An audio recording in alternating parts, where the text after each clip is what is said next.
Bienvenue dans ce journal. Le pape est mort. Il est mort ce samedi à 21h37 dans son appartement du Vatican, comme il le souhaitait. Après l'annonce de son décès, des centaines de milliers de personnes se sont retrouvées sur la place Saint-Pierre. Ils prient, leurs regards sont hébétés, parfois perdus. Le Vatican a fait savoir que Jean-Paul II est mort en écoutant les prières des fidèles venus veiller sur lui une dernière fois. Le pape tenait la main de son secrétaire particulier, l'archevêque polonais Stanislas Dziwisz. Sa dépouille sera exposée à la basilique Saint-Pierre à partir de lundi et ses funérailles ne devraient pas avoir lieu avant jeudi, selon l'agence de presse ANSA. À Rome, on retrouve un de nos envoyés spéciaux, Olivier Escriva. Olivier, il y a beaucoup de ferveur, de prières et de recueillement dans la capitale italienne.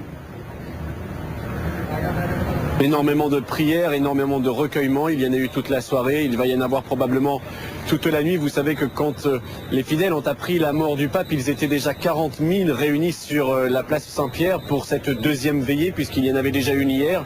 À 22h40, la grande cloche de bronze de la basilique Saint-Pierre a retenti, a sonné le glas, et immédiatement la ville de Rome a donc été informée de la mort du pape, et des dizaines de milliers de personnes sont venues ici sur la place Saint-Pierre. Ils étaient plus de 80 000.